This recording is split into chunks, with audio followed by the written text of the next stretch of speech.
안녕하십니까. 레지스탕스 정광영입니다. 지난 대선 당시에 변호사비 대납 의혹에 휩싸였던 이재명, 검찰이 어제 23일이죠. 이 의혹과 관련이 있다고 거론된 기업, 즉 쌍방울을 압수수색했습니다. 이 쌍방울에서 일단 수상한 자금 흐름이 포착되는데, 여러분, 이재명한테는 걸려있는 게 대장동부터 백현동 너무 많아가지고 한꺼번에 다 취급할 수가 없어요. 그래서 이거는 변호사비 대납 의혹 요건만 가지고 봐도 심지어는 제보자가 의문의 죽음을 맞이하고 심지어는 살인 멸구까지 이야기 나옵니다. 살인 멸구가 뭡니까? 사람을 죽여서 입을 봉해버린다는 뜻입니다. 금융정보분석은 FIU라고 하겠습니다. FIU는 올해 초 쌍방울 그룹 자금 거래에서 이상한 정황을 포착합니다.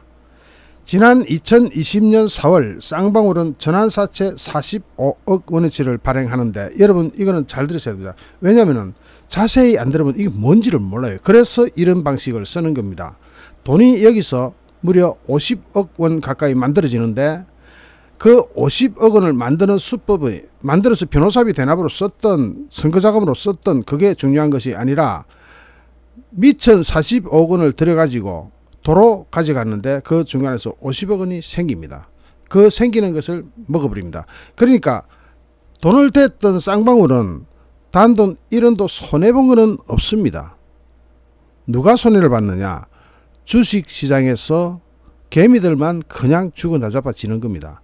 자, 전환사채가 뭐냐면은 당장 쓸 돈을 빌리고 일정 시간이 지나서 주식으로 되돌려주는 권리입니다. 그러니까 돈을 빌릴 때는 차입금으로 빌리죠. 빌리는데 갚을 때는 주식으로 돌려주기 때문에 자금이 급한 기업들에서 흔히 쓰는 방법입니다. 그런데 이렇게 조달한 45억 원을, 그런데 제일 먼저 전환사채를 발행하면은 돈이 45억 원어치가 들어오겠죠. 40억 원어치 전환사채 주고 현찰 40억 원 받습니다. 이 현찰 40억 원을 받았는데, 받았으면 기업은 그것을 투자를 한다든지 어디에 써야 됩니다. 건물을 짓는다든지 기계를 산다든지. 그런데 어디에도 이 돈을 쓰지도 않았습니다.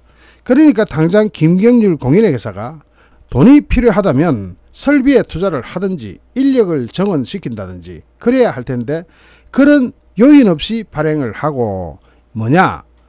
전혀 돈이 필요하지 않는데 전환사채를 발행을 했다가 도로 걷어들입니다. 자, 여기까지는 이해하시는 분도 계시고 이해 못하시는 분도 계실 겁니다. 조금만 더 들어보시죠. 쌍방울은 이 40억 원 전환사채를 11개월 만인 지난 3월 다시 사들입니다. 현금과 전환사채가 별 의미 없이 오강유한한 겁니다. 쌍방울 입장에서 볼 때는 전환사채 발행회가 현금 40억 원 받았다가 현금 40억 원 주고 전환사채를 다시 사니까 별로 의미가 없죠. 그냥 돈 잠시 던졌다가 도로 찾아온 것밖에 안 됩니다. 그런데 지난해 6월 10일 날 쌍방울은 신원을 알 수 없는 5명에게 이 전환사채 45억 원어치를 파는데, 이 개인 5명은 당일 즉시 이 쌍방울 전환사채를 쌍방울 주식으로 청구를 합니다. 전환 청구를 하는 거죠. 그러면은 주식으로 주겠죠. 그러면 주식으로 준 것을 주식시장에서 팔아버리면은, 그때 당시에 이 쌍방울은 이스타 항공 인수전에 뛰어들면서 주가가 막 올라가고 있었습니다. 그러면 전환사채를 주식으로 바꿨죠. 바꾼 거를 주식시장에 팔아먹으면은 100억 원 가까이가 들어와 버립니다. 그러면은 100억 원 가까이 들어왔으니까 전환사채를 제일 처음 살 때 45억 원이 들어갔으니까 55억 원이 고스란히 남습니다. 그러니까 쌍방울도 단돈 1원도 손해 안 보고 누군가는 50억 원 이상을 챙겨 갚으리는 희한한 수법을 씁니다. 그러니까 주식시장의 개미들만 자빠지는 거죠. 자, 이렇게 해가지고 이 개인 5명은 당일 즉시 쌍방울을 주식으로 전환을 청구했고, 이들이 이체받은 주식 가치는 100억 원 정도입니다. 단 하루 만에 전환사채를 사고 파는 것만으로 무려 50억 원을 남겨버립니다. 원래 이런 행동을 하면 주가 조작에 걸려가지고 철컥 쇠고랑 차고 들어가야 되는 겁니다. 자, 쌍방울은 아까도 말씀드렸듯이 쌍방울은 이스타 항공 인수 참여 호재가 나면서 주가가 급등하고 있었기 때문에 이것을 해먹기에 너무 좋은 발판이 마련되어 있었습니다. 이에 대해서 FIU는 이 자금 흐름이 문제가 있다고 보고 검찰에 넘겼습니다. 검찰은 신원을 알 수 없는 5명이 누군지, 그리고 이들이 차익으로 남긴 50억 원이 최종적으로 어디로 흘러갔는지를 추적하고 있습니다. 어디로 흘러갔겠습니까, 여러분?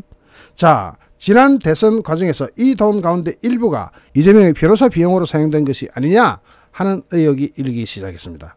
그러자 당연히 이재명과 쌍방울 양쪽 다 터무니없는 의혹이라고 그동안 이 의혹을 전면 부인해 왔습니다. 그런 가운데 검찰이 어제 압수수색을 하면서 쌍방울을 압수수색해버렸습니다. 쌍방울을 압수수색하면서 단서를 찾고 있습니다. 아마 찾아질 것 같습니다. 첫째는 이 5명의 신원만 파악해도 그 돈이 어디로 흘러갔는지는 파악할 수 있고, 제가 생각해놓은 100% 90% 이상 변호사비 대납을 위해서, 변호사는 변호사대로 자기가 약속한 돈을 이렇게 받았으니까 땡 된 겁니다. 그런데 이 변호사도 굉장히 의혹에 쌓여 있죠. 이 변호사하고 최모 씨하고 녹취록만 3개입니다. 이 3개의 녹취록에 다 변호사가 수십억의 거액 변호사비를 받도록 이렇게 돼 있는 그런 녹취록인데, 그 녹취를 만든 사람, 녹음을 했던 사람이 나중에 법원에서 아, 그건 거짓말입니다 하고 신고를 합니다. 증언을 해버립니다. 그러니까 애초 이 녹취록을 만드는 사람이 거짓말이라고 하니까 재판부는 헷갈릴 수밖에 없습니다. 자, 여기서 그 당시에 이 사건 등등등을, 이 사건 관련해서 정보를 제공한 사람이 있었습니다. 이러한 의혹을 제보했던 시민단체 대표 이병철 씨가 2022년 1월 11일 서울 양천구의 한 모텔에서 사망을 하게 됩니다. 자, 그런데 그 사망에 대해서 국민의힘 김기현 원내대표는 왜 이 이병철 씨가 갑자기 사망을 하게 되었을까? 그때가 가장 변호사비 대납 의혹이 수면 위로 올라가지고 가장 시끄러웠을 때일 겁니다, 아마. 국민의힘 김기현 원내대표는 제보자 이병철 씨의 죽음이 이재명의 간접살인이다 고 맹비난합니다. 민주당 인사들 중심으로 울산시장 선거 때도 그랬고, 이낙연 후보도 그런 일을 겪었고, 윤미향 사건 때도 그런 일이 있었다. 이재명 후보 같은 경우에는 이번에 2분이 돌아가셨잖아요 하면서 이게 단순히 우연일 수 있느냐는 진중권의 물음에 대해서 간접살인이라고 맹비난을 했습니다. 그러자 민주당 우상호는 그러면 그분들을 다 우리가 살해했다는 뜻입니까? 라고 반문하면서 경찰에서 나온 이야기를 들어보면 이병철의 사인이 병사일 가능성이 높다라고 말했습니다. 경찰은 병사로 처리했습니다. 그런데 거기에서 그치지 않고 안철수 당시 대통령 후보는 바로 1월 13일 날 이병철의 사망 소식을 두고 살인 멸구라면서 타살 의혹을 제기해가지고 민주당이 강력 반발했습니다. 안철수는 선대위 회의에서 또 한 분이 유명을 달리했다. 유한기, 김문기 씨에 이어서 벌써 3명째다. 이재명의 대장동 게이트를 비롯한 비리 의혹 규명에 결정적인 키를 쥐고 있는 분들이 살인 멸구를 당하고 있다 하면서 발칵 뒤집습니다. 그 당시 기억하시는 분들 계시는지 모르겠습니다. 아주 시끄러웠죠. 살인 멸구라는 것은 죽여서 입을 봉해버린다는 그런 뜻입니다. 그러면서 폭정을 일삼던 중국 봉건 영주들의 필살기라고 안철수는 말합니다. 이어서 대장동, 백현동 등 탐욕의 현장마다, 돌아가신 3분의 비극적 현장마다 이재명 후보의 그림자는 여지없이 어른거린다. 이 모든 걸 우연이라고 생각하는 국민은 없을 거다. 분명히 누군가 죽음의 기획자와 실행자가 있다. 이들이 누군지 검찰이 철저하게 수사해서 밝혀내야 될 것이다. 이 안철수 당시 후보의 이야기를 들으면 바로 뭐가 생각납니까? 그렇습니다. 영화 아수라가 생각나지 않습니까? 아수라 보면은 그럴 경우 그냥 죽여서 없애죠. 여기에 대해서 민주당이 바글바글 들고 일어납니다. 안철수 후보는 살인 멸구라는 망발로 여당 대통령 후보 죽이기에 나섰다.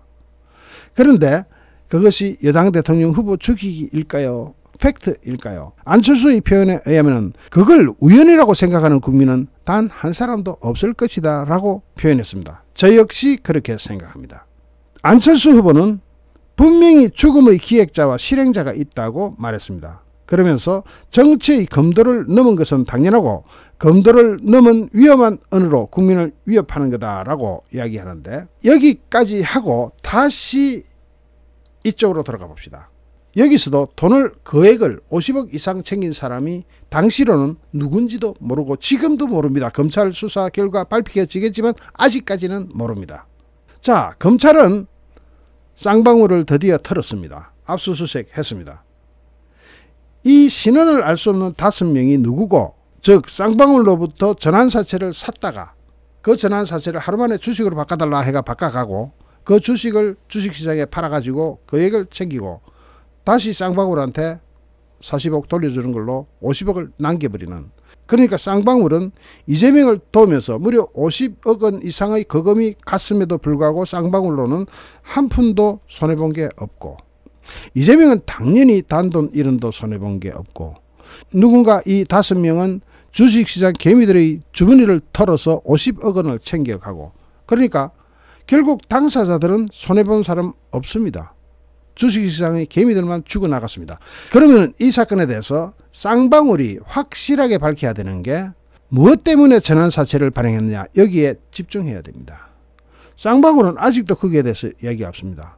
단지 김경률 회계사는 전환사채를 발행할 정도로 돈이 필요했다면 설비에 투자를 하든지 인력을 정원한다든지 무슨 이유가 있어야 전환사채를 발행하는데 그런 요인 없이 발행을 했고 라고 이야기하고, 또 이렇게 탁 한 바퀴 주식시장 돌아가면서 누군가는 거액을 챙겨갔는데 그게 변호사일 가능성이 굉장히 높다고 생각하는데 쌍방울이나 이재명 측은 아직도 여기에 대한 답을 내놓지 않고 있습니다.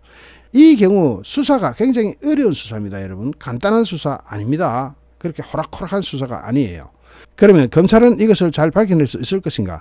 아마 제가 생각하기로는 이것을 다 밝혀낸다 하더라도 아까 말했던 살인 멸구까지 진행할 수 있을지는 아직도 모릅니다. 그렇게 보면은 이재명은 그냥 단순한 사람이 아닌 겁니다. 사람이 아니라 거의 악마에 가까운 그런 사람 아닙니까? 만약에 이러한 것들이 100일에 밝혀진다면 그때 국민은 입을 쫙 벌려가지고 입을 다무지를 못할 겁니다. 특히 개딸들. 이재명을 추종하는 그 개딸들이 이 실정을 알면 뭐라 그러겠습니까? 자, 일단 쌍방울이 압수수색 당했습니다. 모든 것은 검찰에 넘어가 있습니다. 모든 자료가. 우리는 이 사태의 모든 진실이 100일에 빨리 밝혀지기를 기다립니다. 검찰 관계자 여러분, 수사관 여러분, 그리고 협조했다면 경찰 여러분, 최선을 다해서 빨리 밝혀가지고 이재명이 지금 당대표가 되니 뭐쩌니 하고 있는데 그 전에 이 사실을 밝히기만 해도, 이재명은 방탄조끼 때문에 당장 구속은 안 된다 하더라도 밝히기만 해도 대한민국은 수렁에서부터 빠져나오는 셈이 됩니다. 그 정말 상상하기도 어려운 악의 수렁에서 드디어 빠져나오게 됩니다.